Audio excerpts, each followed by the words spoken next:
with some current events review of the news. We were just talking about Vermont's legislation.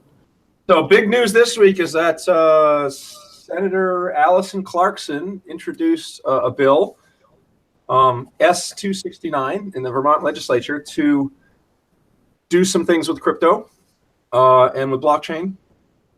Most notably, in addition to some more studies by Commerce and Economic Development and other, it proposes to create a new recognized form of business entity called a digital currency LLC. And from my reading of it, the primary benefit of that is that you can become a recognized business entity if you have a distributed, I shouldn't say if you have a distributed, but if you have a distributed autonomous organization, that is now an acceptable form of governance if you want to register as a recognized entity. Bill also carries with it a lot of other requirements for people who choose to do that. And Roger articulated several concerns about that. Maybe I'll hand over to him. Well, I'm still trying to get this chat out to the members who are interested in attending. So just give me a few more minutes to try and figure out how to get this in there. No, I know we were about that bill. Yeah. It has a number of provisions in there that are, they seem relevant for when you're doing things in code, i.e. a smart contract. It asks that entities who are going to be registered as a DCLLC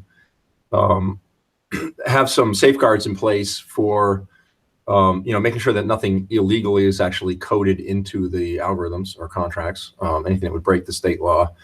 But it also asks things like that they have to present a plan or procedure for assuring that people doing mining operations are using power responsibly. I can't remember the exact wording of it. I could call it up here shortly.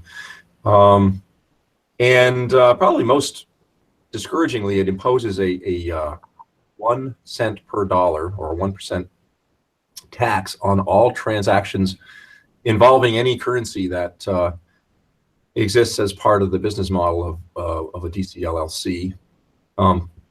Based on that sounds like a double tax, right? Present value. Paying for so it would tax. It's already taxable, guys. For instance, you had a distributed exchange that you wanted to base in Vermont and get the, confer the advantage of being a registered legal entity.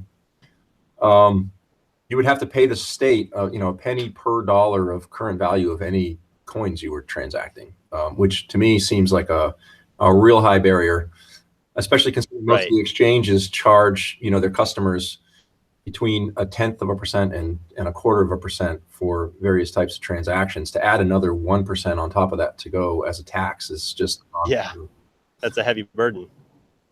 It is, and I think that we had high hopes that the legislature would do something that would try to attract blockchain-based businesses to Vermont.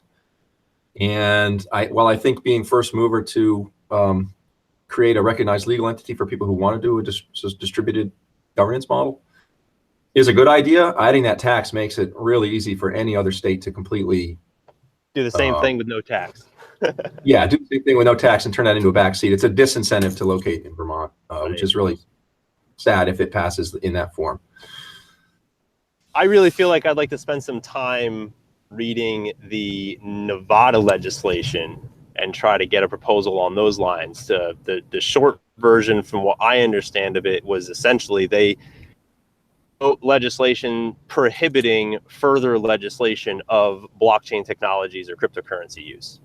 So they're basically saying, like, as a state and as municipalities, they are restricting their ability to imply any additional regulation or taxation or penalties on the use of the technology. So in other words, they've basically just opened the door and put big old cinder blocks in the way so it can't be closed very easily.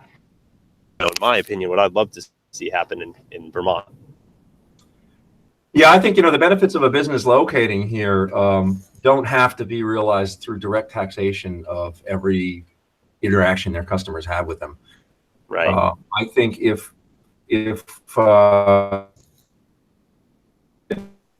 register as a digital LLC in Vermont as long as you live in the state or maintain staffing in the state of people who are on, payroll in the state that you're Right. bring decent paying jobs in, and those people would have children in our schools, and it would actually put some economic activity in the state from which there would be other collateral benefits, Right. not Property so- values and certainly for me, if I was thinking of starting an entity that would in any way require that in order to have the legal protections of the limited liability,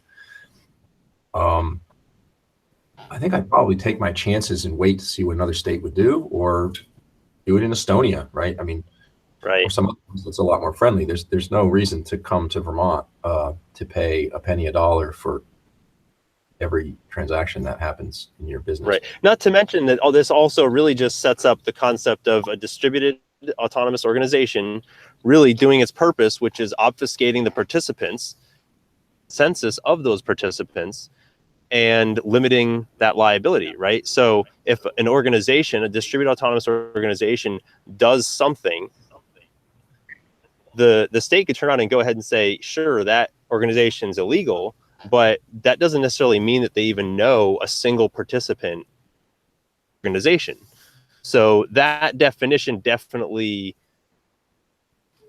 not only is the barrier to companies that might be interested to come and do business with us, but it's almost like writing the model for how to be that much more evasive of regulation.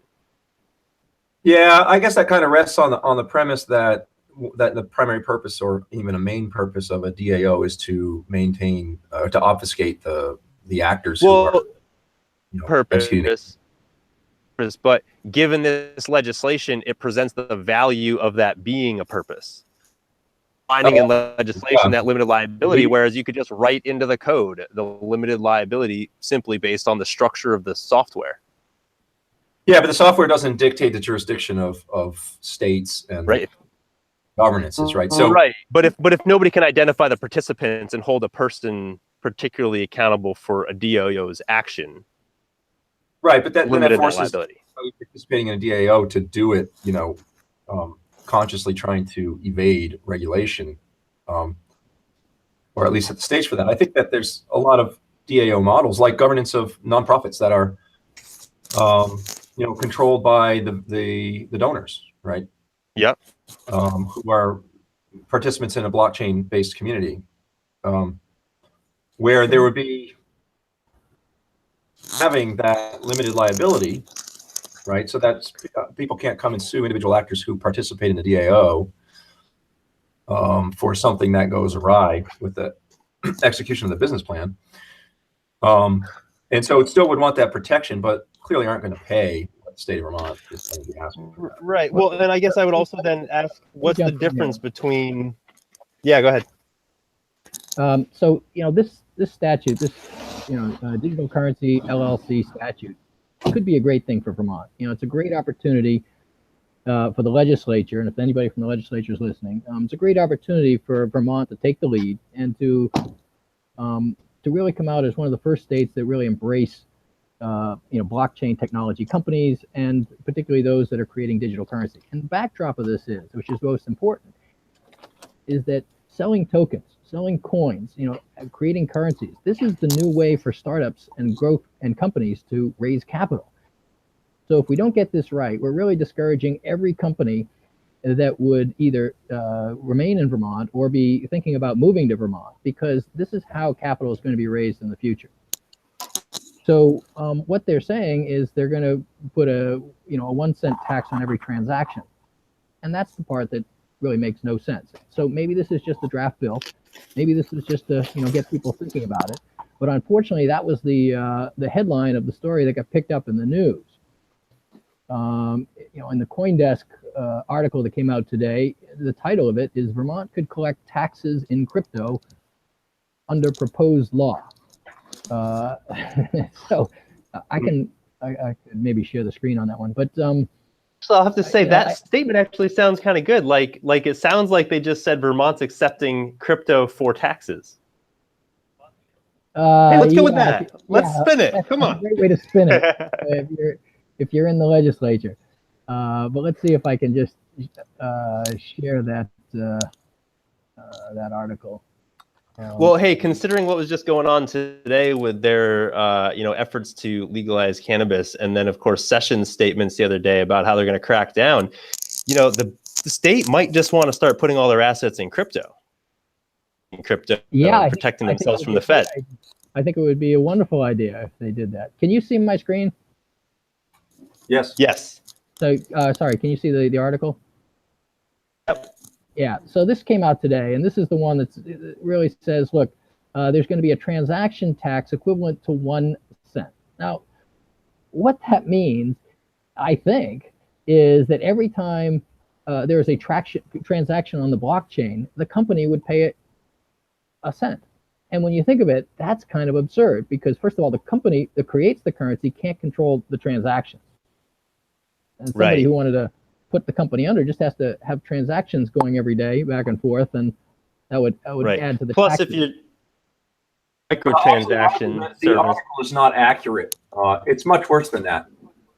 The way the bill reads is that it's 1 cent per dollar of equivalent value of the transaction. So you've got to convert the transaction value to US dollars at whatever the prevailing exchange for whatever coin is involved. And that's also, huge question about how you arbitrate that. Oh, so that's even worse. So it's not just it's literally 1% of the US dollar equivalent of all transactions. Yeah.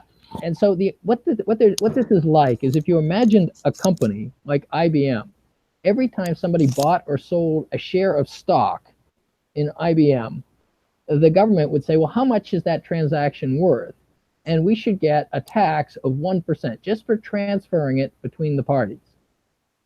And so it's really unprecedented that you would try to tax something akin to, the sale of shares. Right. Or you're really taxing the transaction, right? Yeah. Well, just like taxing. Yeah, but that's right. Only presumably this would be in addition to every other tax involved with the transaction. Right. Yeah. So if you're buying a cup of coffee, you're paying sales tax, plus you're paying a transaction tax by using this currency, which is load on the infrastructure, attracting business to the state, reducing dependence on oil-backed currencies. It's almost as if somebody looked at the ecosystem and said, hey, you know what? If we got, just one of these top 50 market cap ERC tokens to locate in Vermont, we could solve all of our financial problems as a state, right? Yeah. Right. Because they would be, dumb enough to come here and put themselves at a 1% per transaction disadvantage to everybody else operating in the space. But they have an opportunity if they just turn this into an enabling statute, something similar to the L3C statute, which is a formal business entity, or something, similar to the original LLC statute, which says, look, if you create this kind of an organization, we'll give you limited liability protection. That might attract companies. But if they add anything more to it, regulation, requirement, it's going to discourage any potential companies because they could just move to a different state. And so I think the legislature needs to be very careful in considering this bill, and hopefully they'll make it much simpler, take out the tax. That's not really, how they want to be raising revenues. They want to be encouraging entrepreneurs and new companies to move into the state. And this is something that virtually every company will need to, be thinking about, is whether or not they want to use digital currencies to raise capital. So, but I hopefully it's just a bill, and we won't see any more press about it. Well, apparently we're gonna have we have some opportunities to influence that bill for sure, because Allison is definitely open to conversations. A woman named Becky today at the State House to catch up later this week to discuss more details about thoughts on that. So at the very least, they're very admittedly becoming students of this and eager to find ways to make it really work effectively. I didn't get a lot of sense of real resistance, to be honest, which I think is refreshing.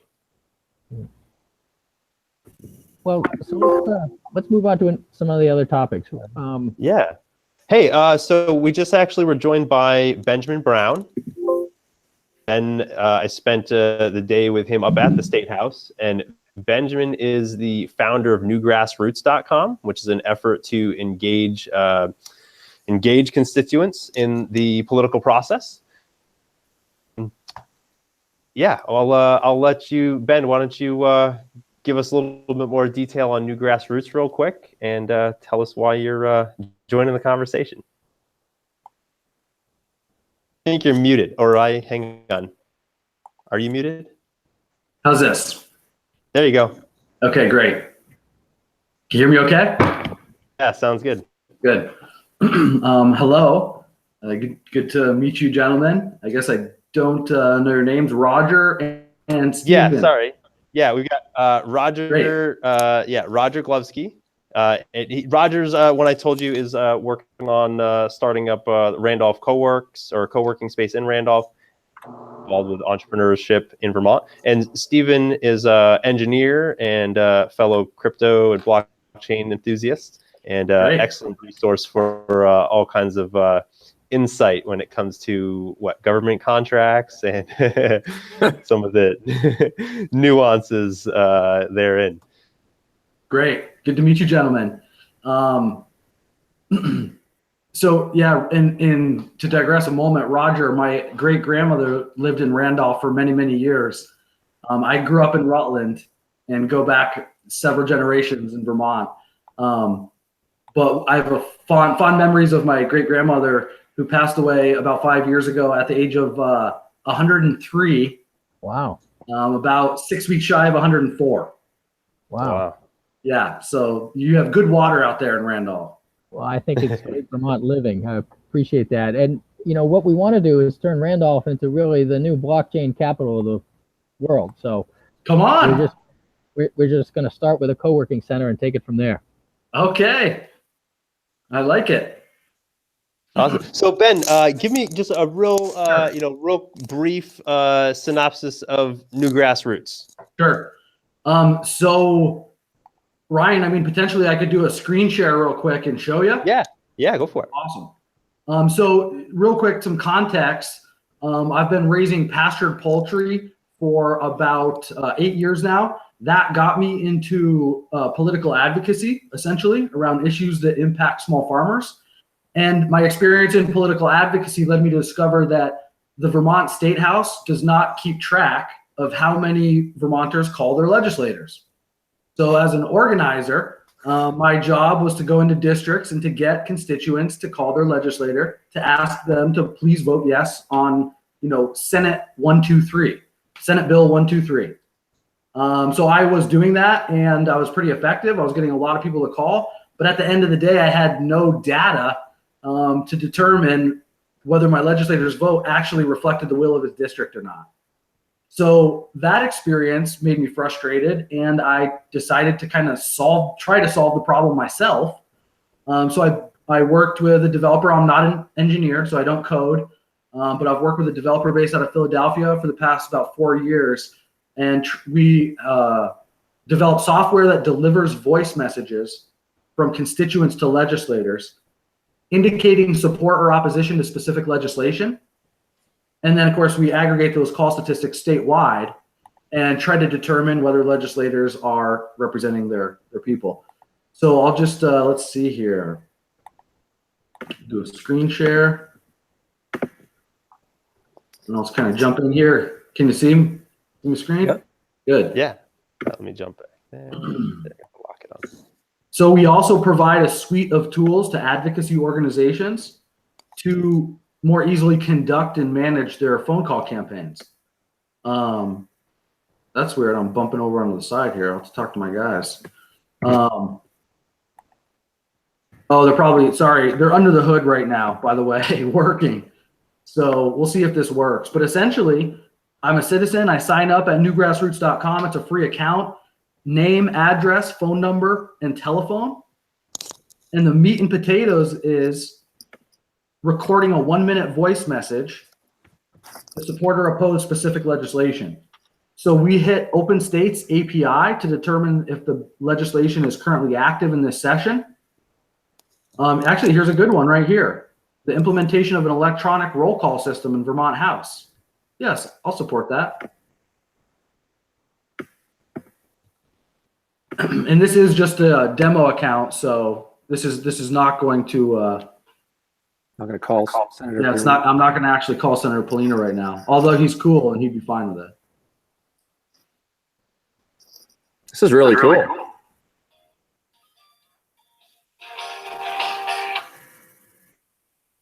State Legislator Anthony Duck, Polina, to support bill number H.5.4.5. Begin recording your message after the beep. Click the pound button when finished. This is just a test message. Press 1 to send your message. I hit the button here. Press 3 to re-record. So this will be a good try. So we let people record, play it back, and delete. Message deleted. You are calling VT State Legislator Anthony Good. Duck, It worked. Polina, to support bill number H.5.4.5. They're not supposed to say the dots, of course. I got to work that out. Begin recording your message after the beep. Click the pound button when finished. Testing test message for Senator Press Polina. 1 to send your message. Press 2 to listen to your message. Press 3 to re-record. So I'll just send that. Your message has been sent. Goodbye. So I'll show you now here on the screen again. So the website recognized that that call went through, and I can click here to contact another legislator with the same position, same bill. If I go to my history, I can see that that call just went through. I can get statistics on the bill. I can actually share the message on social media. Now, to show you what actually happens, our system automated an email to the legislator with a link of the audio file. So this is constituent message. So pardon the terrible header. This is the email legislators receive. You can see that one just came through right there, that new one. Great. We give them a ton of information in the subject. Click the link, listen, get right back to the constituent. This is the unique page that we can track. So this is only accessible by legislators. We give them all the pertinent data, can play the message. Once you play that message, it generates an email to the caller indicating, hey, congratulations, your message has been heard by your legislator. We give legislators a breakdown district-wide and statewide of the calls on that bill. And then we actually let legislators mine our call data, and they can poke around and see, you know, what Vermonters think about various issues. So is would S269 be in there yet? It is. I checked. Let's check it out. All right. Let's see. So you mean us and our viewers could actually get in there, review S269, and then leave a message for our legislators? Bam. Cool. Take action on this bill. Bam. Now, you and I had talked about some type of a resolution. I doubt you've had a chance to look at this either, but do you think that we should still try to draft a resolution that really fits really what we've been talking about? Or should we try to form this bill into what we discussed? Interesting. So I would have to kind of familiarize myself with the current legislation. And I think it's Clarkson that sponsored it, if I'm not mistaken. So actually, probably what I would do is reach out to Representative Clarkson. And I know her son, Ward Goodenough. He's a good dude. He works in Montpelier. She's very smart. So I'd be curious to hear her thoughts on what she's going after and really the motivations, like who approached her, because I'm sure she didn't just think of it. That's us. Oh, was it you guys? Yeah. Well, she told me today for a while. Hey, So she's married to Oliver Goodenough, who is the director of the Center for Legal Innovation at the Vermont Law School. And it was that entity that did the initial blockchain technology study ordered by the legislature in 2015, I think, and a report came out in 2016. Allison was not involved in that original legislation. That was a couple of other of our representatives. And then she kind of got involved in it in the last year or so. Huh. And he's in the midst of this because they had a second report that just came out November 30th. December 7th. December 7th. No, Yeah. December 7th. Okay, It was sorry. due the 30th. Right. And one of the proposals, one of the suggestions in that report for a way that Vermont could kind of take a lead in trying to attract and create economic opportunity from blockchain technology was to offer this legal standing as a blockchain LLC or a digital currency LLC. That recommendation didn't include the taxation part or the added regulation that it is now in S269. So that may have come from, you know, conversations with other people who had input after that point. Yeah, legislators want the money. Yeah. So I'm just reading that that part of the bill, just so that we have a chance to be fully informed here. Let me just read that one paragraph here. It says that there's a digital currency limited liability company shall maintain a physical presence within the state or conduct some or all of its activities within the state or both. Digital currency limited liability company shall remit to the state in the form of its digital currency a transaction tax equivalent to 1 cent at the then current exchange rate for the currency with the US dollar. So 1 cent in the currency that you're exchanging, but the equivalent of US dollars. So not 1%, but 1 cent. Not one, well, it's 1 cent per transaction for each sale or other transfer of currency. So I don't think it is 1%. I think it's a I flat messed with it. tax. Right. I think it is a flat tax. Yeah. But that is kind of like, But- that does kind of eliminate the ability for microtransactions because you're not going to pay 1 cent on a 100th of a cent transaction. Right. So there's that problem, microtransaction, but the other problem with it is this notion that you're going to have a tax every time you buy or sell a currency. And Or even the notion that you're going to have a physical existence. Like there's no physical location. What do you mean domicile currency? There's no house. Good point. A lot of cryptocurrencies might, claim that they don't exist in any particular location. Right. Especially if it's a decentralized organization that's operating it. But then there's the bigger problem which is that it's analogy of these tokens or coins being like shares of stock in a company. Every time you bought or sold a share of stock, the government would receive a tax. And there's such a thing as an income tax, which they get anyway, but it's very unheard of. It would be very strange to have a state have an excise tax or a sales tax, so to speak. I think maybe. Go ahead. Go ahead, Stephen. Well, I was going to say maybe the assumption, and I wouldn't necessarily think it's a very good one, is that, hey, it doesn't cost them anything to bring another penny's worth of this currency into being and give it to the state, right? So people will go for this. I don't know, just a thought. Because it's payable in the digital currency. True. That's an interesting component. So you just conjure your tax out of thin air. Wow. And give it to the state of Vermont. Yikes. That scares me. Well, in that case, then the state of Vermont should just issue their own digital currency and the transaction fees just go to the state and they can stop taxing us and take transaction fees. That's an inflationary currency, right? At whatever rate the state. Right. I'm thinking that might be the thinking behind it. By making it payable, they might be thinking, oh, it's no burden on this, it's monopoly money anyway, right? Right. I think that does potentially set an interesting precedent if the government's going to accept cryptocurrency for payment of a tax. You might be able to challenge the tax constitutional that they can't accept tax in a cryptocurrency. And then what? Are they going to force you to convert it to dollars? And then they're forcing your hand?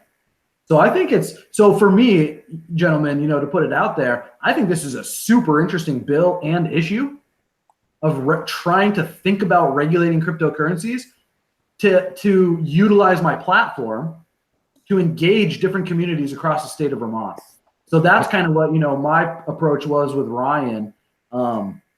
doing some interesting bills right now. And my whole shtick is lowering the barrier to effective engagement and increasing civic engagement in general. And I think cryptocurrency is one of these really interesting kind of outlier issues that appeals to a non-traditional demographic of who generally participates in politics. So I think it's interesting in many regards. We need to fire up your software so we can express our opinion to the legislators. So can you have it ready this week? It's fired up. It's ready. It's out there. Is it online? I mean, is it a live platform anyone can use? It's been live for 2 years. Oh, Yeah, wow. folks, Okay, where have I been?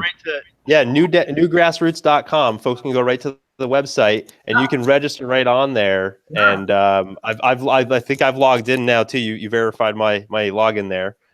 Did I? Browse the active. I think we did. Yeah, it was a while ago. Yeah. It's a seasonal thing.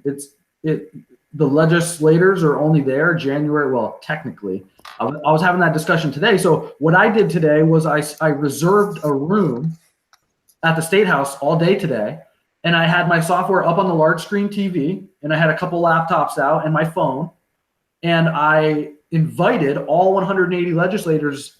They all received an invite in their mailbox at the State House. They actually have you guys ever been in the State House? Yes. Yeah. Yeah. So in the coat room where their mailboxes are, they all got their little invite to the Ethan Allen room today to check out the new civic engagement software and learn about how all the new ways they're going to be held accountable by their constituents.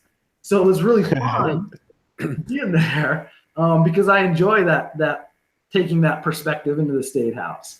But it was great. I had some really good conversations, and cryptocurrency was discussed today extensively, I would say, which is really awesome. And this all happened around, there was a industrial hemp event at the State House as well, where they had pretty much a trade show.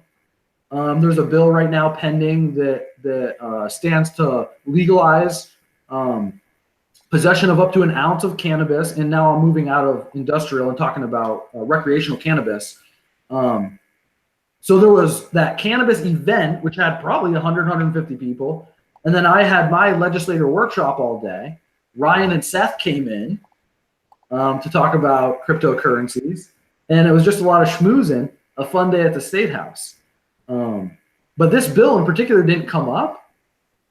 I think this bill could be, so what I'm trying to do is work with individuals and groups who are engaged in advocating on specific legislation and trying to essentially work out methodology and framework, utilizing my software, but also digital marketing and town hall events and, grassroots democracy. And then creating a framework that any piece of legislation can fit into that framework. And it has to do with this whole idea of keeping track of what popular opinion is on issues, and then cross-referencing that data with the legislator's voting record to see if it matches up. And if not, ask some questions. So this bill, I think, would be, I'm excited to use this as kind of a pilot project to just get out there across the state and talk to people about civic engagement. And certainly you guys would play the role as the crypto experts, and we could just facilitate discussions, continue those discussions online, and just kind of be thoughtful about how we're going to do it, what the metrics are, and what the objectives are. And then it comes down to just pounding the pavement and talking to people, which Ryan's great at. Yeah, I've done a little bit of that. It's great that you're empowering people to have an input in the legislative process. And, as opposed to, I just voted for the senator or the representative, and then I just expect things to come out great. Sometimes they need a little bit more guidance than, whoever wins the election, it's a mandate for everything they ever thought, and no guidance on what they hadn't thought of. Well, and what's fascinating is legislators will often, the question becomes, what do Vermonters actually want? And that's what nobody can answer. So it's ironic, well, not ironic, it's politics, how both sides say we're representing Vermonters. Vermonters don't want this. No, Vermonters do want this. And when I was brand new to organizing about 6 years ago or so, immediately, as soon as I got into it, I was like, where's the scoreboard? It's like I played basketball and football and stuff back in the day. And it's like, I want to look at the scoreboard because I'm out there hustling, generating these calls, and I'm doing good, hitting all these base hits, and like, why aren't we generating any runs? So I'm 5 years into it, and I'm still just completely shocked that the entire ecosystem in Montpelier, the legislators, the advocacy organizations, and the activists, no one has talked about. Apparently, I'm the first person to be like, what do the people actually think? Are we keeping track of what Vermonters are saying? Right. You guys are probably familiar with the pink slip system in Montpelier, where right now, if you call the State House, if you get through, they take a handwritten note, tear off a carbon copy that's a pink piece of paper, literally, which is why we call them pink slips. They're handed to an 8th grade legislative page who looks at the sheet of paper and says, oh, this is a message for Senator Dick Sears. Today's Tuesday. What room is Dick Sears in at 2:30 on Tuesday? Oh, the 3rd floor? I'm going to walk all the way up to the 3rd floor and walk into a room, barge into a conversation. Literally, the door opens. People are giving testimony, and they drop one handwritten message. And then they do that X number of times per day. And it just baffles me that this is how we administer democracy in the digital age right now, in Vermont in particular. It's interesting because that is actually a way that's why people who advocate for involvement and say the best thing to do is call, because of the disruption you describe. When a legislator gets 20 or 30 calls in a day, it really disrupts their day, and it really gets them the message of what their constituency is thinking. Exactly right. So it's interesting because our system, so I've interviewed probably 40 legislators over the past 4 or 5 years, asked them a series of questions. And one of the questions I ask is, how many constituents does it take to hear from to actually put a bill on your radar? And across the board, they say 10 constituents. If 10 Vermonters call me, that's such an outlier that I immediately know something's up in my district and there's something people care about. And I keep going like, what are you talking about? Like 10 people? There's 500,000 registered voters in Vermont. I asked the legislator that today because I spoke with multiple legislators, and he told me he's Robin Chestnut Tangerman from next to my hometown in Rutland, Middletown Springs. He represents. And I asked him that question, and I guess this relates to the size of the district, so that makes more sense. But he said 4. He said if 4 people call me, if 4 constituents, my constituents call me, he said, you're pretty much on the top of my agenda. Yeah, and there are activist organizations and political organizations that understand that very well, and their whole source of power is to mobilize their membership. For instance, the NRA, exploits that tremendously because their membership will pick up the phone immediately when they get a call, and they get what they want. They get what they want. There's a lot of literature on kind of who does participate and why, and it does skew to conservatives. So conservatives are rabid, and they pick up the phone and call when they care about something. They participate. It's interesting too because Google did a great study in 2015, and they identified a large group called the interested bystanders, and that's 50% of eligible voters who don't participate, but they do. Most of them self-reported. Follow news, care about politics, follow the issues, talk about the issues in their private circles, and even like Facebook posts and share Facebook posts. But they essentially don't have a voice at all. In terms of the formal process, they don't participate. They have no voice. So in terms of going back to your point of the phone calls disrupting, one of the things we did with our software is we make it all voice message based. So you're never going to actually ring someone's phone and disrupt them, so to speak. And there's 2 reasons for that. One is because there's a lot of anxiety on people's part of speaking to someone. They feel like they're going to get talked down and someone's going to challenge them. And they're already a little bit, it's interesting because basically the more educated you are, the least likely you are to participate. And what Google study said on that was that's because you're essentially knowledgeable enough to know that you're not an expert, and you don't want to sound stupid. But the misconception there is that the assumption is legislators are smarter than you on the issue you care about. And that's where people don't realize legislators deal with 500 issues a year, and they're underpaid and overworked, and they're just not passionate about anything. And the legislators' lack of information and understanding about legislation is why the lobbying industry exists, is to feed legislators information on bills. So that's one component, is we're voice message based only.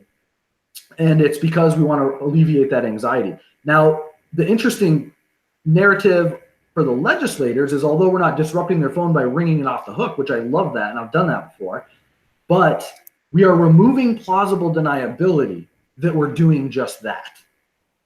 And the only reason that's okay is because we have the benefit of having all the statistics ourselves that they can't hide from us. No one can deny our calls because it's all verified constituents. So we can actually print out a spreadsheet of every constituent that called with the timestamp. This is actually why I'm interested in implementing blockchain technology or distributed ledger technology for my application, is to make it so people don't even have to trust me. Here's the blockchain. Just look at who called which legislator on which issue, and we'll present some nice graphics to put those numbers up there. So the legislators can't push back to the advocacy group saying, oh, you're just being disruptive, flooding my phone with all these people from California. Those aren't my constituents. They control all that data. They're the ones that know how many people can have called them, and no one can suggest anything different. So by us externalizing that process and keeping all that data ourselves, they don't have a leg to stand on anymore. So now we're nicer because, hey, we're not going to blow your phone up. You're a family man. Your kids go to bed at 8. We wouldn't want to do that to you. But our data indicates that 200 people have called you, and you've only opened 10% of those messages. Can you justify that, please? Sounds like that's an amazing system. It sounds like you've really thought this through. And I'm curious, just from a technical and developmental perspective, sure. If this sprang full blown from Zeus's head, or if this was honed and. You guys, go ahead. I'm sorry, finish. No, go ahead. If it was an iterative design process with, where you discussed it through, or if you just this came to me like basically in a vision, in a sequence of events. But the software hasn't changed in 4 or 5 years. It's plain vanilla customer service software. It's an IVR. And then we grab the MP3 online with an API, attach it to an email dynamically on the fly. It's all super plain vanilla stuff. There's no secret sauce. It's all about execution. Now, what inspired it was a very interesting kind of chain of events. And it was back in 2013. I was just really deciding to get politically active, so learning a lot about the system. I mean, I've followed politics, essentially my whole life. But in terms of engaging the system myself as a voter, what happened is a national organization, there's an online news platform called the Young Turks. And you know the Young Turks, Cenk Uygur? Yeah.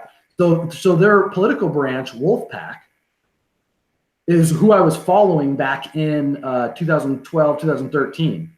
And they decided, hey, we're going to do this 50-state strategy where we're going to pass an Article 5 constitutional convention, resolutions in all 50 states, or excuse me, the strategy was or Article 5 of the Constitution says, if you can get 2/3 of states to pass the same resolution, that forces a constitutional convention.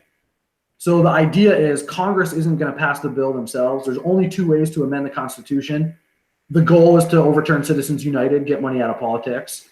That's a whole conversation aside from this, but the strategy was we have to pass a piece of legislation in every state.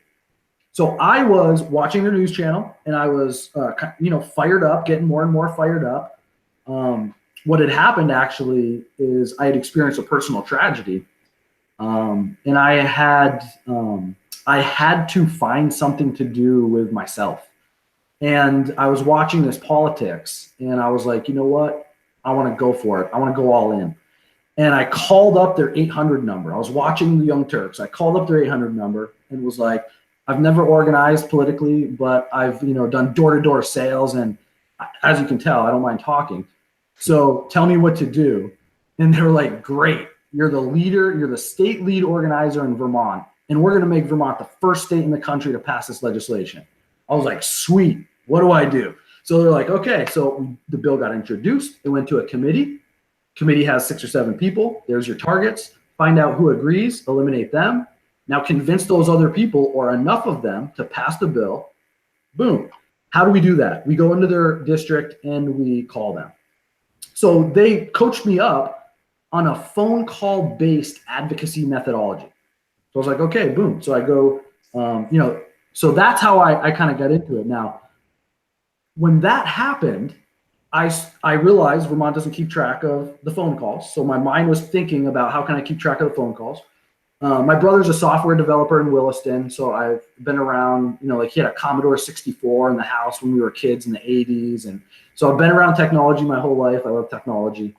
What happened is once I got into this with Wolfpack, then I was up late one night watching TV and I saw Lawrence Lessig's TED Talk about how we do not have democracy at all because of the primary system. He just broke it all down by the numbers.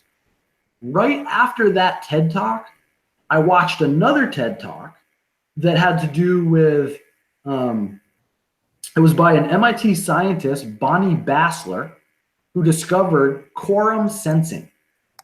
And quorum sensing is the biochemical communication system that bacteria use to communicate. And it's this whole idea of going viral, and they lie dormant and they build ranks, and there's interspecies communication and intraspecies communication. And essentially there has to be a scoreboard. So all the various bacteria have to know how many of each other there are.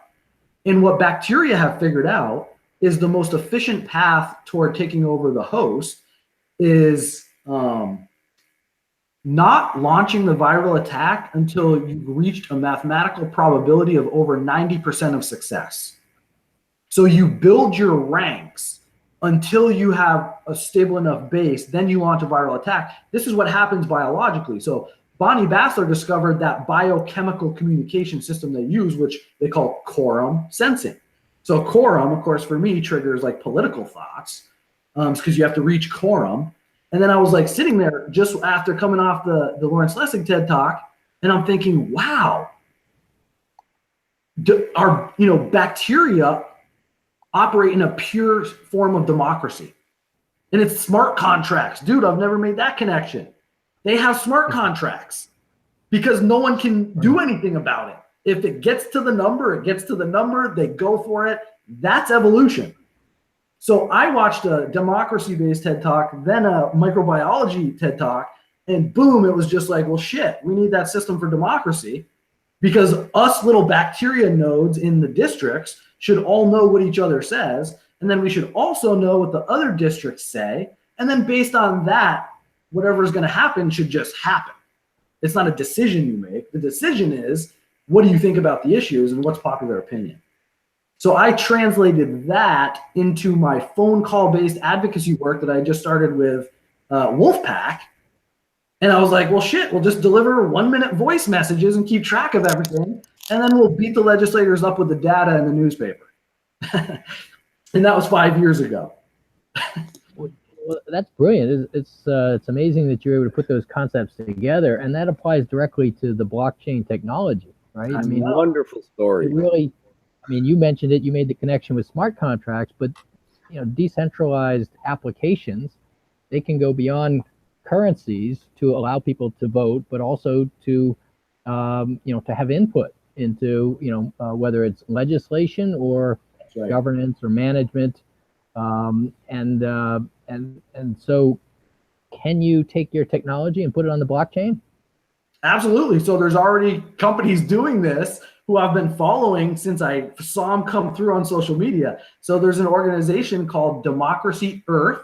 Definitely look them up. They've just released their first version of software called Sovereign, which, these guys are, I'm a chicken farmer from Vermont who's delivering voice messages.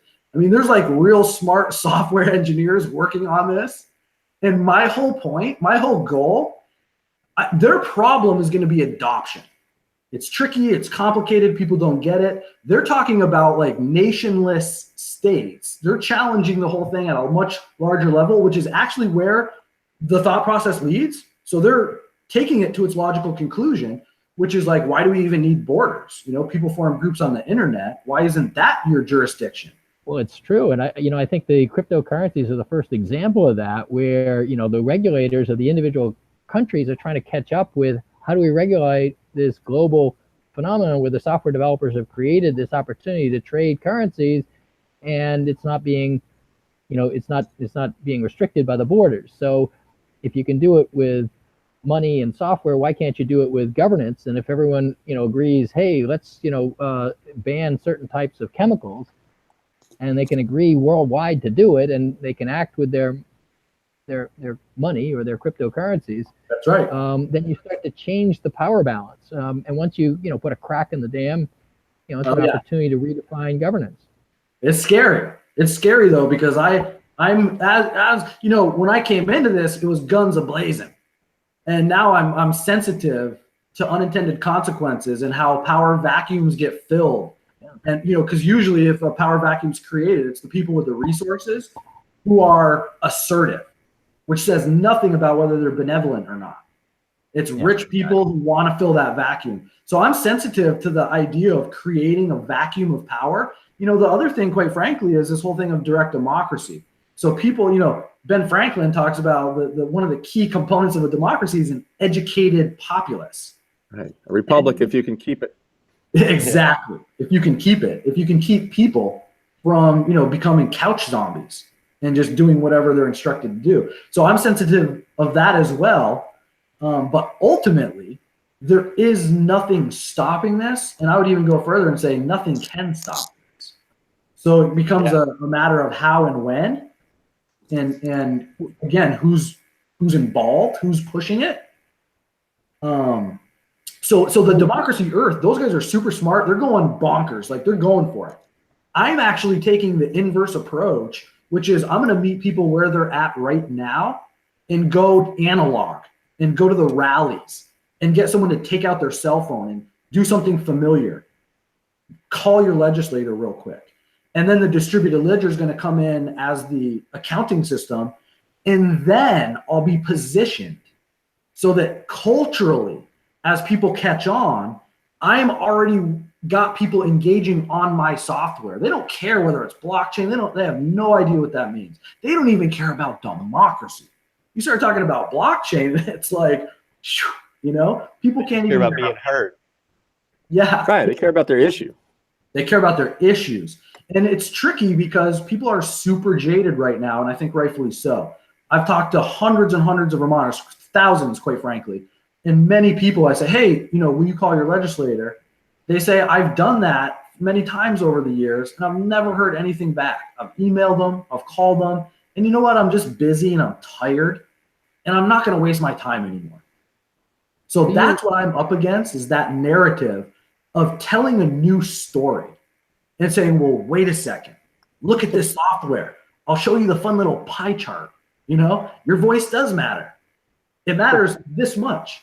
And if you have a really active social network, you can move legislation. Going back to that whole point in Vermont, 10 constituents. Right. Everybody. Right. Yeah. If your social network will pick up the phone and make that call rather than just repost it on Facebook, right? That's right. That's right. We call that for the echo chamber of their friends. But a question about scalability. Is there a reason why you're still doing this only in Vermont? Are the APIs different for different states? Sure. Why couldn't we go national with something like this? So it's all plugged in nationally. If someone signed up in California right now and went to my website and signed up and ran through the whole process, their legislator would receive an email with a link to a voice message.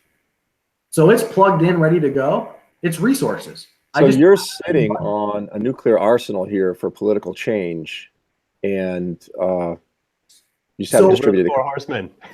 Well, so I'll tell you, so again, to dig into the nuance. So I thought, my assumption was the advocacy organizations are going to jump on top of this because they're sitting on email lists.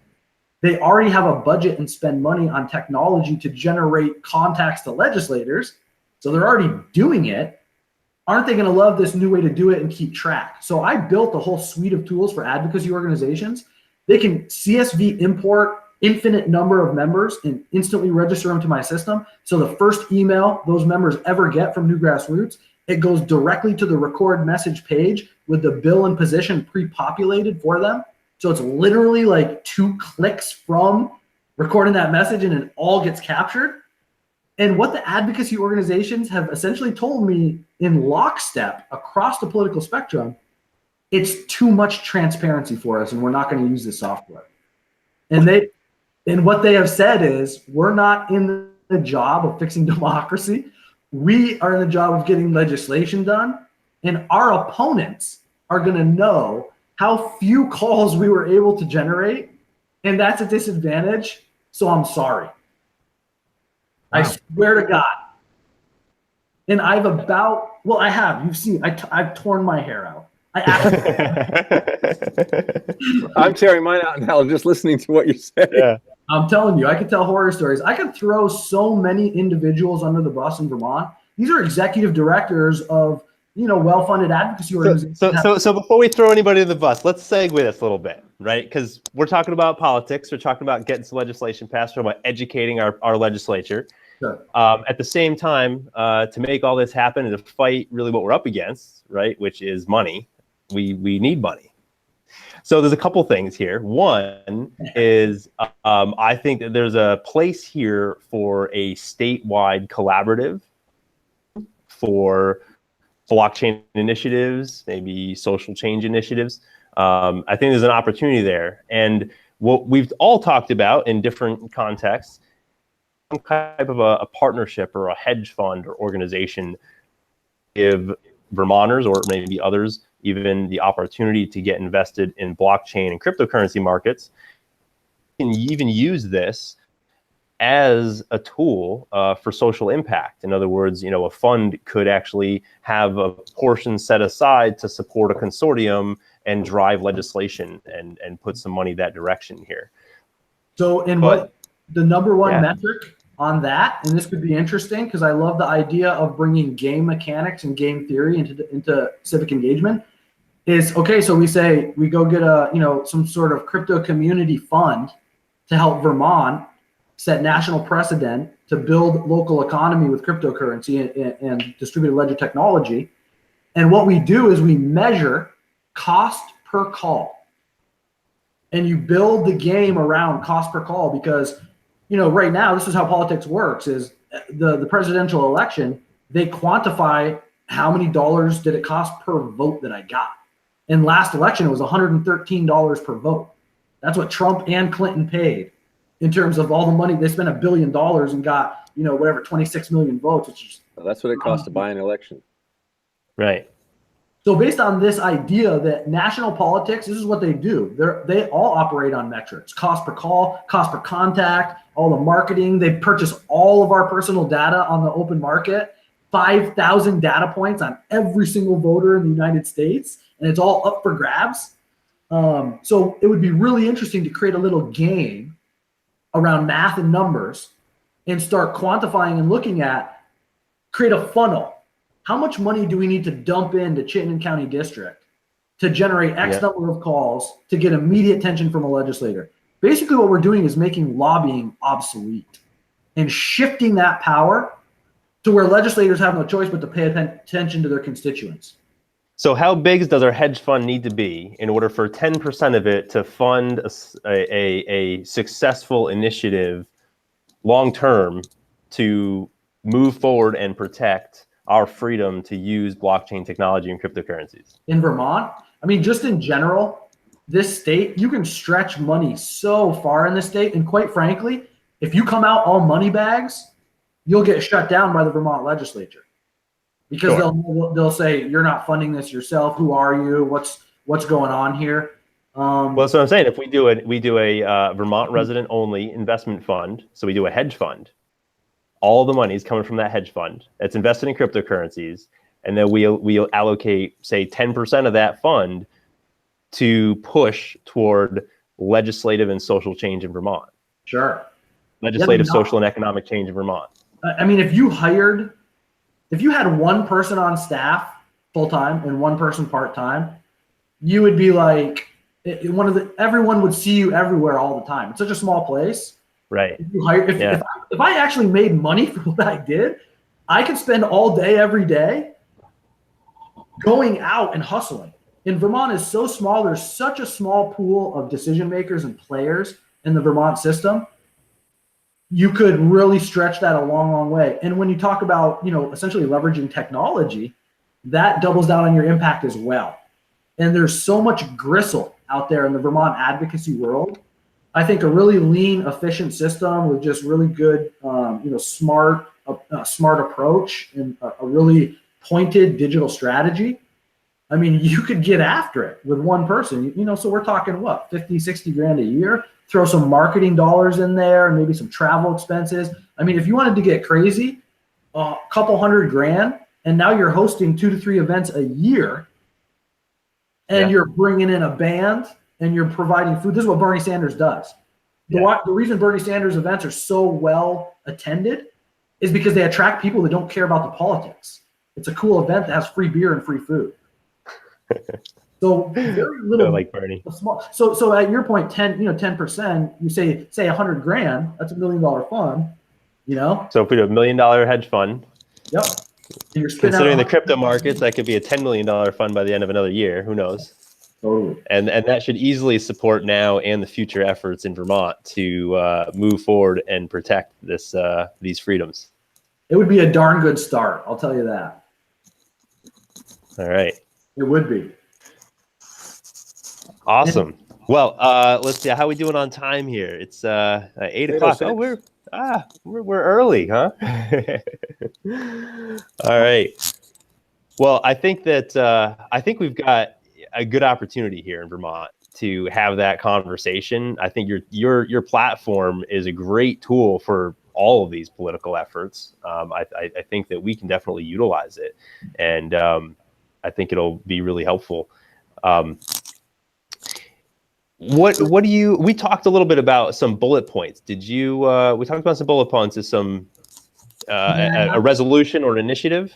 Yeah, I haven't gotten anything down. Okay. But the thing that comes to mind that I'll throw out there as well, talking about, I'm trying to really scope out a methodology and a framework that can apply to any issue.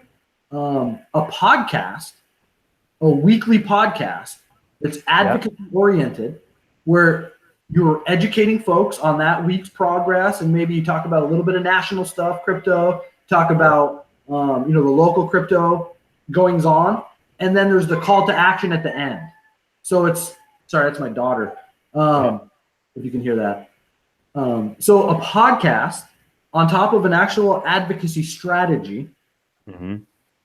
And then you look at a digital marketing strategy on top of that. And I mean, if you're doing that, if you're actually executing on that, you're gonna like storm the legislature.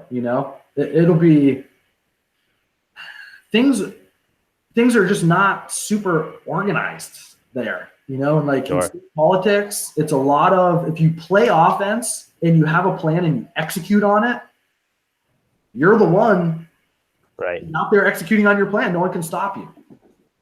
Awesome. All right. So what are our top picks? What are we going to put in our hedge fund? Roger, let's get back to the market a little bit. How are we doing? We talked a little about news, but let's get to markets. Yeah, so let's talk about the crypto market. There's a lot of interesting things going. We came off of the December lows. Bitcoin went down to $11,000-$12,000. We had a turnaround there. It kind of bottomed out, at least hopefully. Keep your fingers crossed on that one. Yeah. Bitcoin came from 12,000. It came back up to, I think, like 17,000. So it was making a good run. It broke through the downward trend that started on December 16th. So we were looking good, but it's kind of moved a little sideways since then. It's kind of sluggish, and it's a little bit surprising. I think a lot of people are trying to figure out what's going on. One of the theories was that because all of the new people coming into the market, it started in Thanksgiving, but then it, really took off after Christmas. Lots of new people coming in. The exchanges are flooded. The expectation was that Bitcoin Litecoin, the major coins would take off after Christmas because of all the new people coming in, and they did sort of. It was enough to turn around the downturn. So maybe that's where all the momentum went.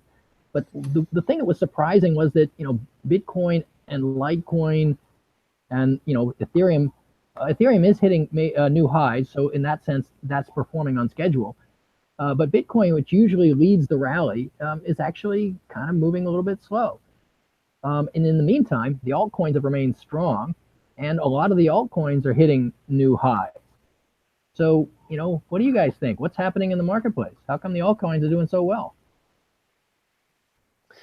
Well, that's a good question. I think that a lot of people are riding on Bitcoin profits, right? So we got a lot of people in the market sitting on profits or unrealized gains, and so they're playing with winnings in the casino.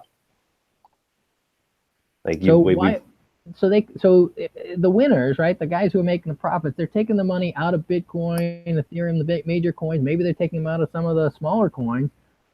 But if they thought that the next big thing was, the next move up was Bitcoin's going from 15,000 to 30,000, they'd want to put some of those profits, into Bitcoin. But they're not. They're putting them. Well, I wouldn't be surprised. So coins.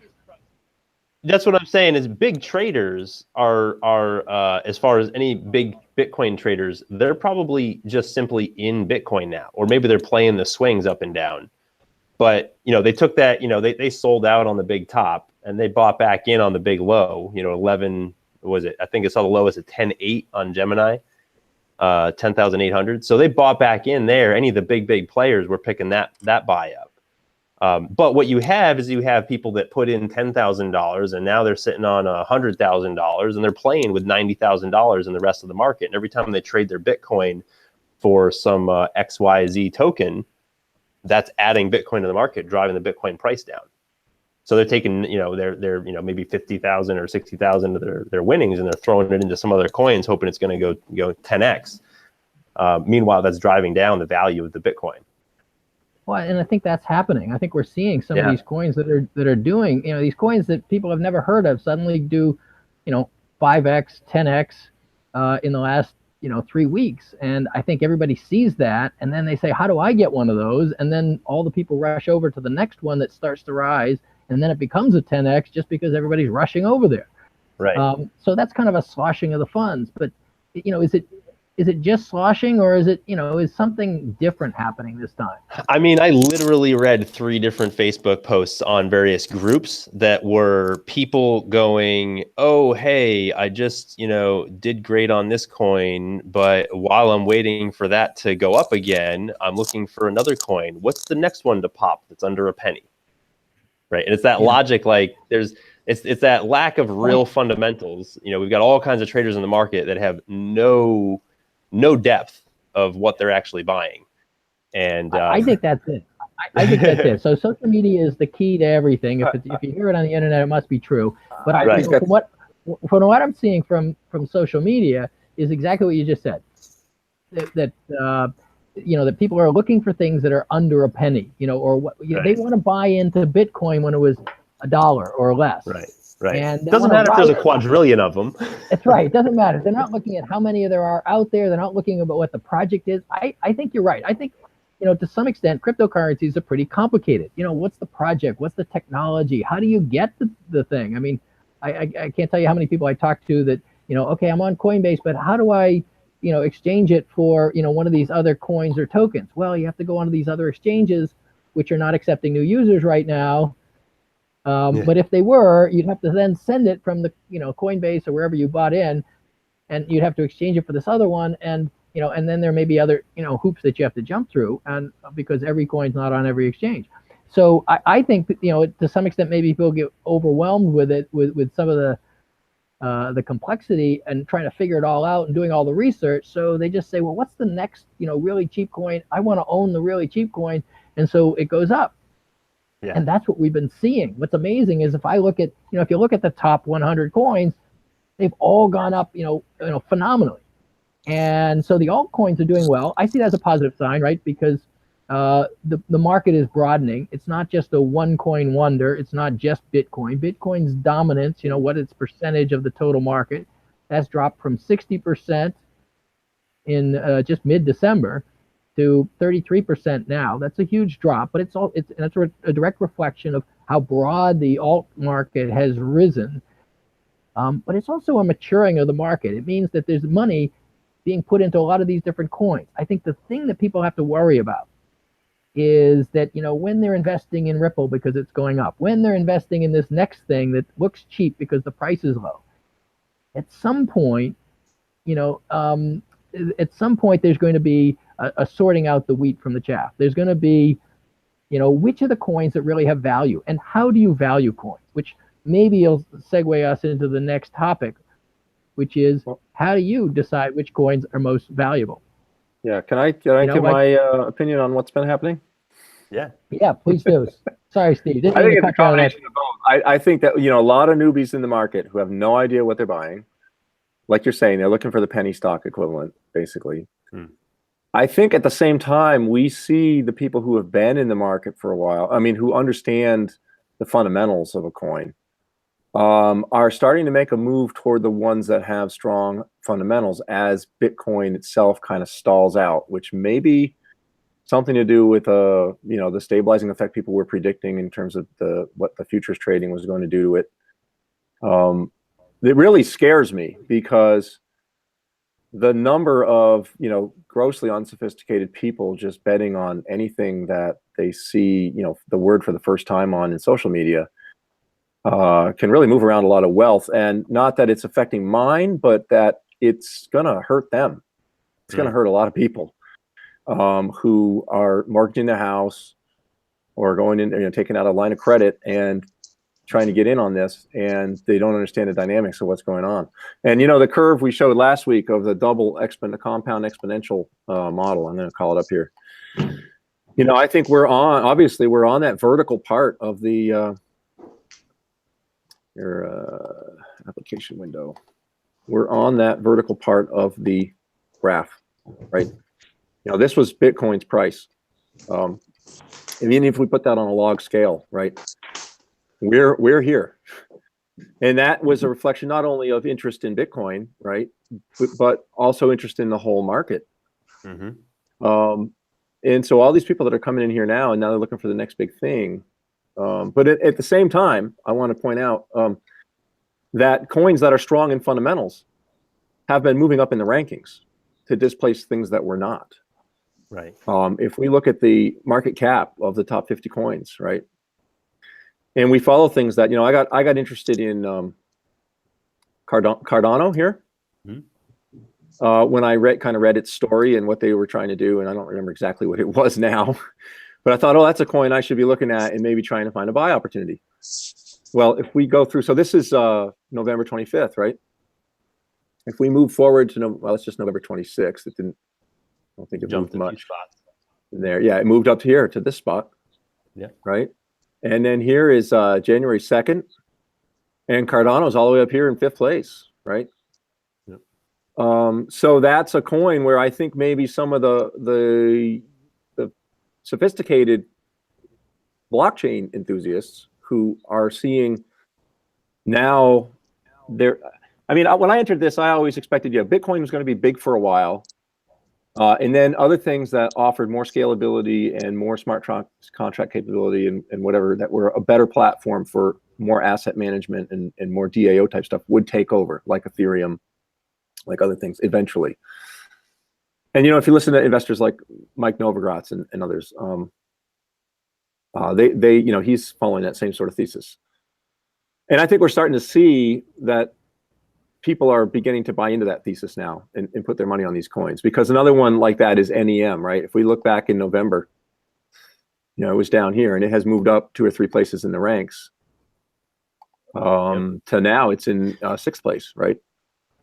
And that's another one is this top lineup here right now looks very similar to what it was in May, June, like before all the ICOs started launching, right? Because a lot of these ICOs popped to the top on their launch, as like, oh, we just turned it a $200 million ICO, and then it's like sitting there at the top of the chart. And now those have all disappeared. Like you said, all the chaff is kind of, not that those are bad opportunities, but they're not currencies, right? They're a project. They're not a $1 trillion global currency. They're maybe $1 billion unicorn. They're a project. Right. And to have all of these things in that same sort of lens is really confusing to people. They don't know the difference between a currency and a project, or a philanthropic effort, or a security token. Sure, exactly. Yeah. On that listing too, just so you know, on CoinMarketCap, if you go to the coins, let me actually display my screen here. If you go to that screen, there we go. And there we go. If you go to this screen, you can go to coins and go down to filter non-mineable.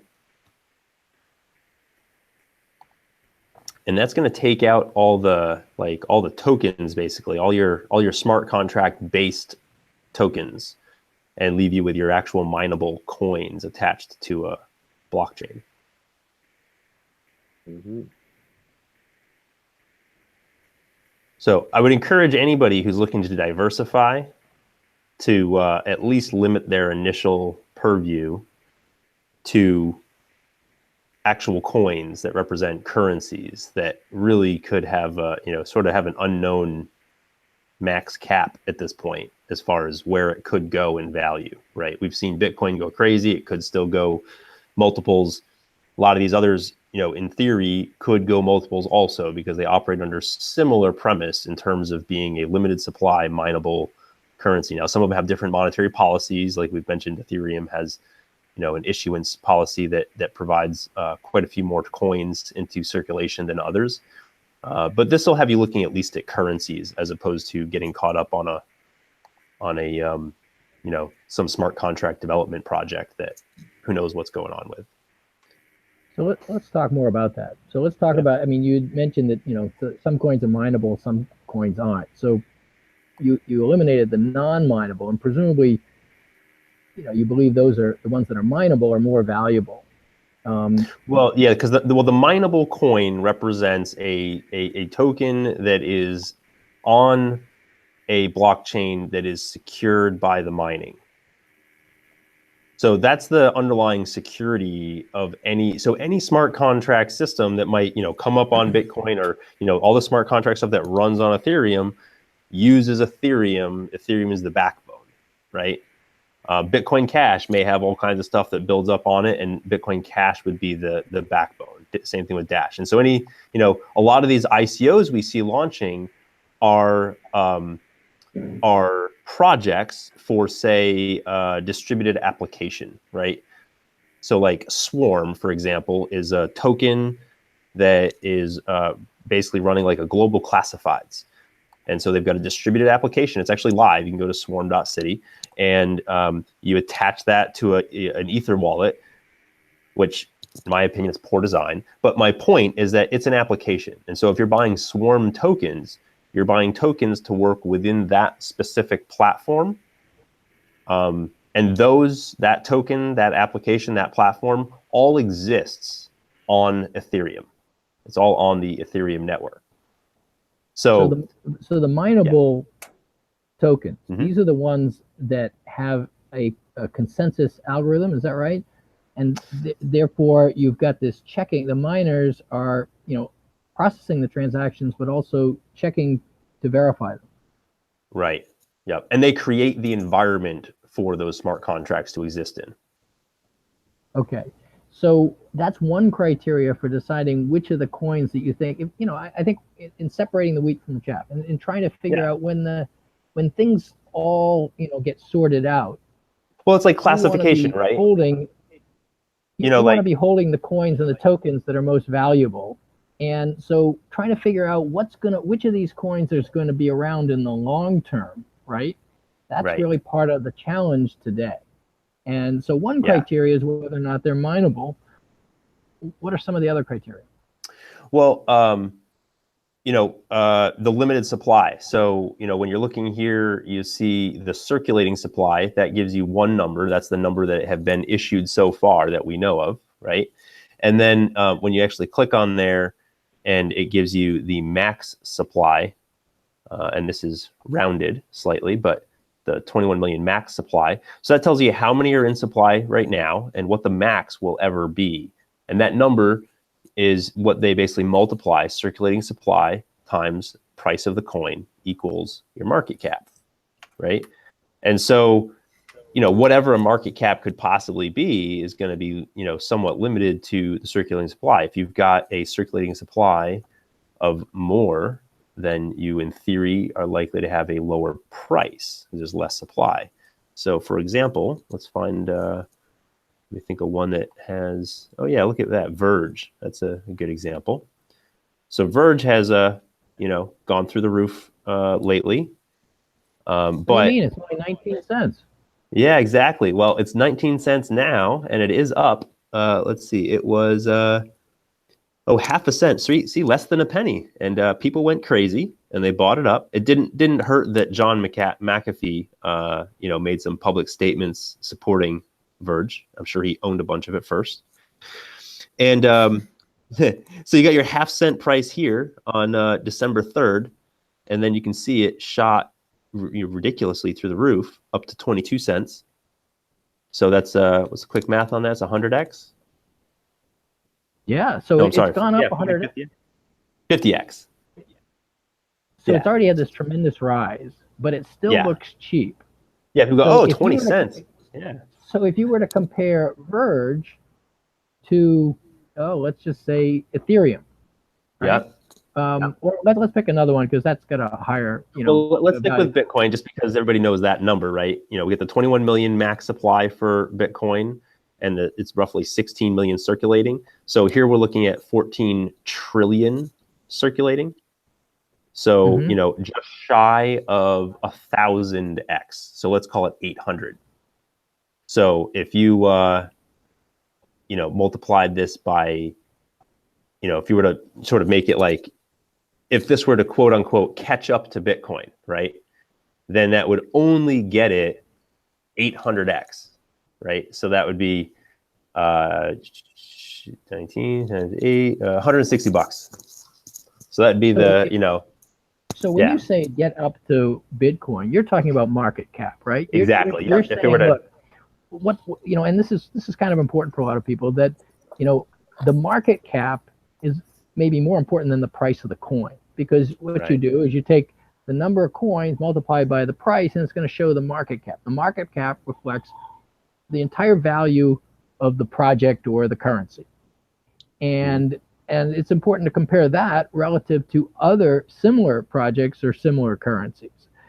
So if this was a currency like Bitcoin and it had the same function and people viewed it the same way, you'd say, well, even if they had the exact same market cap, there are 800 or 1,000 more of these Verge coins than there are Bitcoin. So therefore, it's, if the market cap is going to be the same, in other words, the value of the project or currency is the same, you'd have to have a price that was, that where Bitcoin was 800 to 1,000 times bigger than Verge in order for it to be, comparably valued.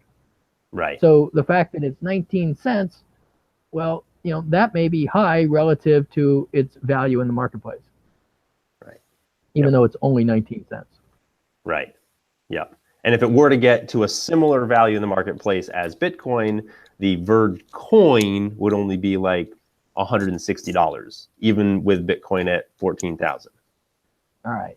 So And let then it me would be a challenge you similar guys, right? So one of the things we're talking about here is scarcity. Bitcoin only has 21 million, total possible coins, that limit, it's limited. It has 16, 17 million that exist today, but by the time they all get mined, there's not going to be more than 21 million. That's the theoretical max. So there's scarcity with Bitcoin. A lot of people say, well, that scarcity is what drives its value.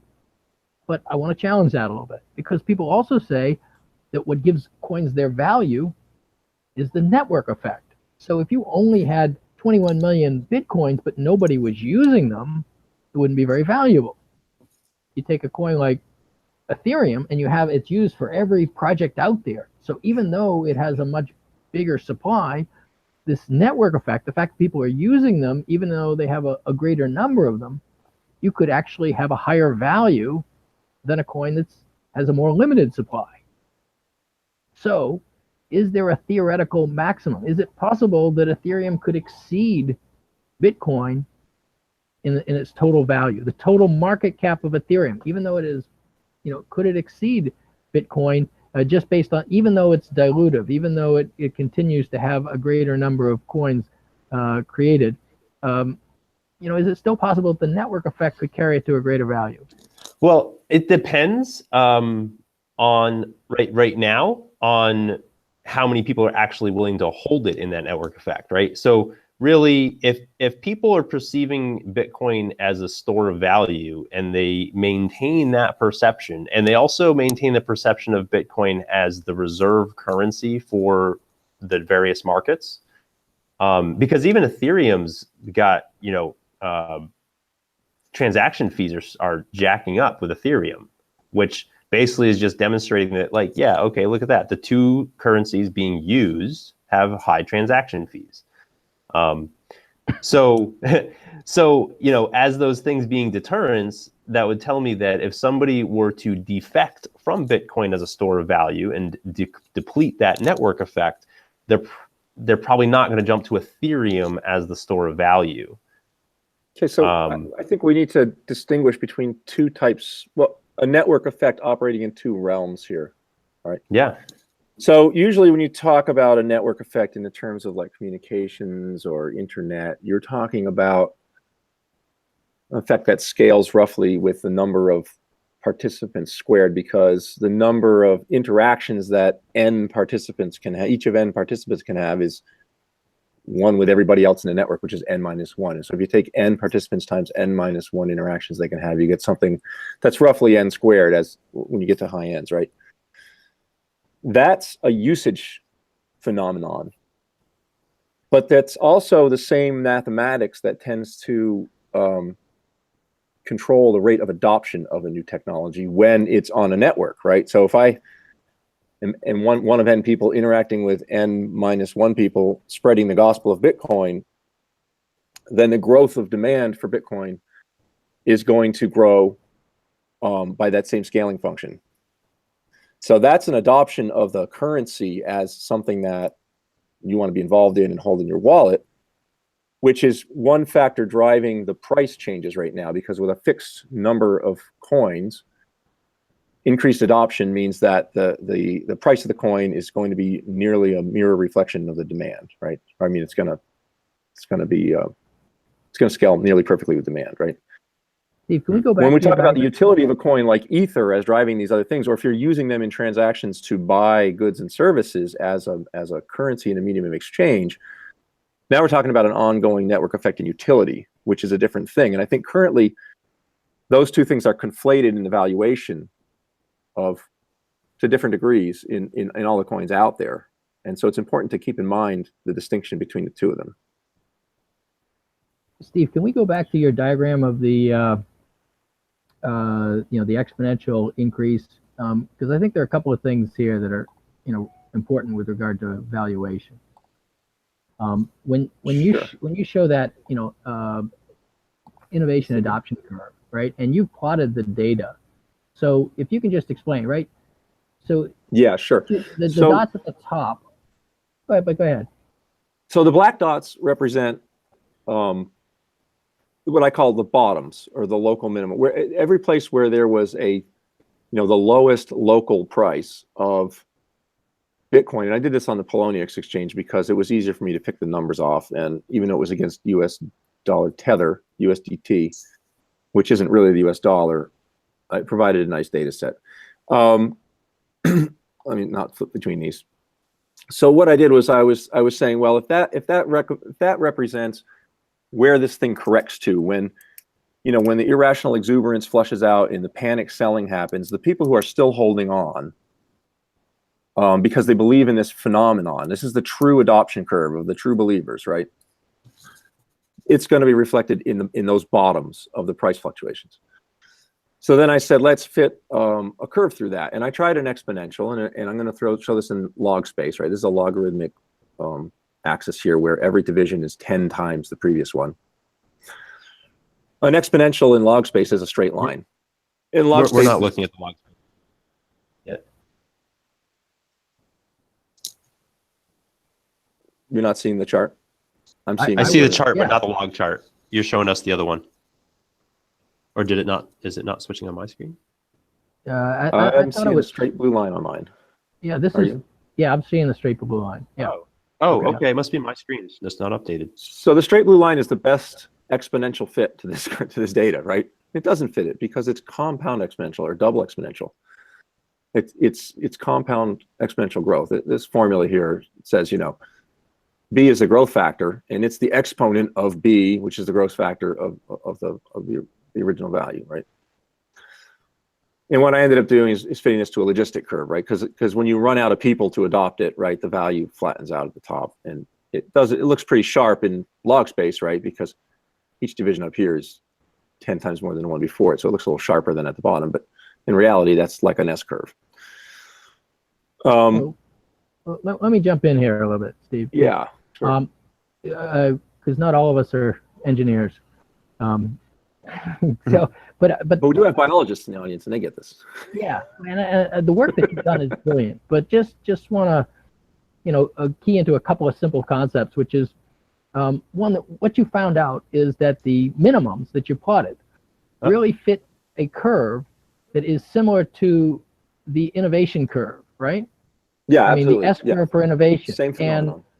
And what we're saying is that where we are in the innovation adoption curve of, you know, cryptocurrencies, or in this case it's Bitcoin, is that we're right on this curve, which is heading for the moon. You know, crypto enthusiasts like to talk about saying to the moon. This is actually plotting, showing that it's going to the moon on the yellow curve, or the line that's curving the most in the diagram. And the minimums fall right on it. So there are a couple of interesting observations here. One is that when the Bitcoin gets ahead of itself, when it goes up to $20,000, it's actually moving up faster than the curve, and then it will pull back to the curve. It's still an exponential, you know, hockey stick type of curve that's going up, but those are the lows. When it's at the highs, it's actually moving faster than the curve and it's pulling back to it.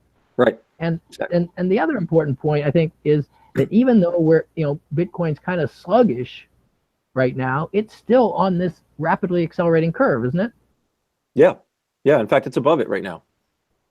So, you know, for people thinking, oh my God, it was at 20,000 and December 16th, and yeah, I missed my opportunity. Going down since then, and you know, gosh, you know, it bottomed out, and how come it's not back up at 20,000 like the other altcoins? Well, to put this in perspective, a hell of a run before Christmas. It went up to 20,000. It was way above this curve, and it had to pull back just to come back to this curve. So the fact that it's sluggish now may be more of a reflection of the fact that it's just, you know, breathing room. You know, it's just it doesn't need to, you know, just to continue with the rapid adoption. It doesn't need to move any faster than it is. And as soon as it comes back to this curve, we're going to start to see an acceleration in the price of Bitcoin. Is that a fair statement? I would say if this model, if the collection of these dots truly represents the type of, you know, growth curve that it seems to, you know, be modeled by very accurately, then that is absolutely true. Now, there could be a totally different phenomenon going on, and it's coincidental that these dots all fall on a double exponential line. And, you know. Yeah, so the model may be wrong, but if you look at all the prior dots, it's pretty accurate. And, you know, Can we predict the future? We'll find out. But the other part of this is this starts to curve out at 100,000. Now, you set that limit, right? Well, that's that's at 1 million. It goes to 1 million. The plot goes to 1,000,001. Wow. I set that limit arbitrarily on to cap what we call a logistic curve, right? Which is when the carrying capacity of a system gets met, right? All the people who are ever going to buy it, but have demand for Bitcoin have it, right? Or, you know, all the food on the island is going to be eaten by the animals that are growing at this rate, right? If this plot proves out, if it continues on this curve. It would, what that's showing is would be $1 million by August of 2018. Is that right? Well, I think what's important is it's going, you know, even if we stray slightly from this curve, right, it's going to be. Let me put it this way. I've done this with a cap at $25,000, assuming that's the max it'll ever grow to, and at 100,000 and at $1 million. The next 20,000 looks the same no matter which of those assumptions you make, right? It's this region of the chart that my mouse is tracing right now, and I don't know if that's visible to the other folks. Yeah. You know, has that same slope, regardless of whether I put this cap up here at 100,000, at 500,000, at $1 million, right? Until we get off to the end of, let's see, this line here is August 18, right? I mean, Yeah, it's just 8 months away. I'm ready to cash in my Bitcoin for $1 million. all right, well, I think maybe you'll see 100,000 by June or July. Okay, I'll if take this that holds too. true. I'm not going to cry. After that, anybody's guess. Wow. Let's keep following the dots and see if they stick on the line. You know, that's what I'm doing. So you have to tune in. We're going to have to bring this chart up like every time we do a broadcast, or at least once a month or something. To, well, you know, I added the most recent we are. lows here, and in ASO, you know, they're kind of above the red line, which is the S curve, and they're more on the pure exponential growth that goes to infinity or beyond the moon, right? So yeah, well, here, let me. no, that's great. Your research in this area is groundbreaking, and I think it's really a helpful visual tool to let people know that we are still on the bottom of a very accelerating adoption curve, and things may have actually slowed down because, you know, the exchanges are actually a bottleneck now, but there's no reason why this growth and the price action won't continue, at least for, you know, the next 8 months. Yeah. Wow. Sounds good to me. So, I gotta wild get- ride. I Wild gotta- ride. I got to get in the game. I mean, I have to admit, I don't have any Bitcoin. Well, you're not alone. That's, you know, there are a lot of people, you know, probably 97% of the people on the planet or more do not have Bitcoin. Probably So- more, 99. We should all so- send you some, Ben. Yeah, I've just never sat down and set the wallet up, and you know, I mean, I think I got to do it. Send me the QR code for your PayPal wallet address, and you'll have Bitcoin in it within 24 hours. I need Well, to go. now's the time to do it. But, you know, one of the things we encourage people to do is to try it out. Don't bet the farm, because it tends to be volatile. We just came off of a high and then a low. Maybe it's a good time, maybe not. You make the decision. But what's best is really to get comfortable with it, you know, and start with the mentality that if I lose it all, I gained an education. Absolutely. And you know, and you can put in a little bit at a time. And the guys who do well are the ones that are more disciplined about it. Maybe they put in a little bit every week, and they just, you know, they don't worry about whether it's up or down, and then they start to learn about it. We need to be very clear here that a disclaimer is required. We do not give financial advice, and my model is not giving financial advice. Sure. Nor is Just it making my projections. best mechanistic understanding of what I think is happening Sure. with the technology. Absolutely. But we are observers of a phenomenon. Go mortgage my house. No. Don't mortgage the house, but we are observers of what is an incredible phenomenon within the financial system, and it's a new financial system. It's fascinating to me. So, and to give you guys some more context on just my understanding, because I'm not a developer, and I am pretty familiar with blockchain. I've actually been looking into Hashgraph recently, but previous to moving back to Vermont in 2010, I ran a foreclosure consulting company in Denver from 2006 to 2010. So I was negotiating underwater mortgages with the biggest lenders in the country at the end of 2008 when the whole thing fell apart. And since then, I've really paid attention to money. So I've followed. I was a gold bug for a little while, and I followed. I know all those guys. And so I'm actually fascinated with the state bank issue as well. This idea of having a state bank. North Dakota has a state bank. So I know a bit about money and currency and how it works. And I know about technology, and I'm knowing more and more about blockchain. And that's what I'm saying. Like, I think I got to get in the game here because these things are converging. And, you know, today, many people at the State House were talking about, one gentleman told a story about someone owned a bunch of Bitcoin and then it crashed and they ended up just throwing their computer out because it was an old computer and they just didn't even deal with it. And talking about the anxiety this person has because it would have translated into it. I think it was like $50 and now it would be like whatever, you know, $6 million or something. And it's in a dump in a hard drive somewhere. Just give me the coordinates of the landfill. That's what I said. I'll bring a shovel and pack a lunch and spend all day. There you go.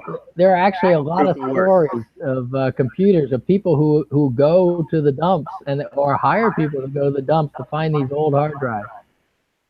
Wow. Yeah, I've seen like a little documentary on, I forget, I want to say Malaysia or Indonesia possibly. I'm forgetting which country, but we, you know, essentially export all our electronic waste there and just dump it right on their shoreline because there's no regulations.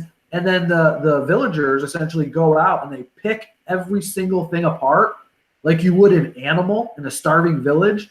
They pick all the technology apart and they sell the metal and they do things with the plastic, and it's fascinating. It's troubling, but it's fascinating. Yeah, think about that the next time you feel the need for a new smartphone every year. This thing's about 5 years old, which is ancient in cell phone years. No, it's fascinating stuff. Stephen, what kind of engineer are you? That's a really difficult question to answer in less than an hour. He knows everything from what I can My tell. engineering is kind of, I'm a sort of a multidisciplinary, multi-technologist, engineer / scientist. Not very focused. Yeah, cool. So, you know, my dad was a mechanical engineer. He did HVAC stuff and, you know, for commercial projects out of Rutland. But then also, you know, in technology, I think engineer, I think developer, coder. So yeah, I still wonder what engineer you are, but we'll have to go out to conference. Well, so I'm trained as a civil engineer, but really doing computational fluid dynamics. Gotcha. And that kind of segued into, over the years, sensors, but, you know, intersected a lot of coding and stuff along the way. And mostly I use this sort of the same math for computational fluid dynamics to do digital signal processing, which is, you know, a lot of the same math, discrete calculus. Gotcha. On squeezing more information out of existing transducers. So I don't do the, you know, the physics of the materials and the transduction, except to understand the physics of how it's going on so that I can use that to inform ways to squeeze more information out of them and to move sensors from different application areas to areas of higher value where they're not being used. So, you know, aerospace sensors to agriculture, Love it. agricultural sensors to civil infrastructure monitoring, whatever else. I follow ag tech pretty closely. And I've done project management work for the software company. The guy who built my software, he does a bunch of other projects. One of them was a massive tree nursery in Connecticut that provided, it was 200 acres of wall-to-wall greenhouses. And we were actually digitizing their process. So putting sensors out in their fields. And what's going on right now with image recognition and in the overlaying of multiple layers of sensors and data in the ag space is really, really fascinating to me. So that's cool. That's exciting stuff. It's interesting. Thanks. Yeah. Which is Keeps why me busy. your background is perfect for predictive analysis of Bitcoin and cryptocurrency. Yeah. Crunching numbers. I'm a modeler. Systems. Yep. Yeah. That's great. So we're at 10 minutes before 9 now. I think, you know, we've gone a little bit farther than we advertised with time. Wondering if we should have any closing remarks, observations, wrap things up, or you guys want to keep going with the flow? Well, I think we should wrap things up. Ryan may be on mute. Yeah, I am on mute.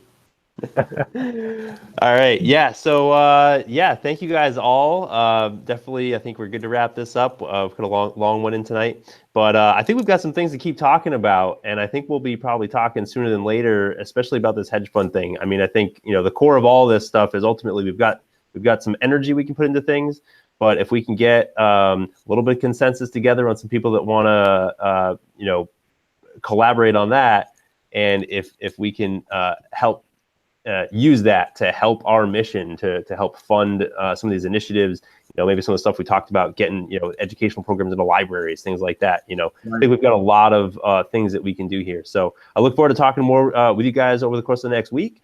We'll definitely be shooting for Tuesday again, 7 o'clock next week, I believe will work, and we'll get that into the schedule in the next couple of days. Live here in person at the Coworks tomorrow afternoon, Wednesday afternoons, and you're welcome to come in afternoon to use the space, and we'll be at 4:30 for the meetup. Ben, thanks again for joining us. I appreciate your insight in the legislative process. I think that is key to us being able to move forward. And yeah, thanks again, Roger and Stephen, for all the incredible insight, and thank you to our audience for joining us and sticking with us for the long one. But we really appreciate your participation in this conversation too, and we look forward to working with you to move these things forward. Great.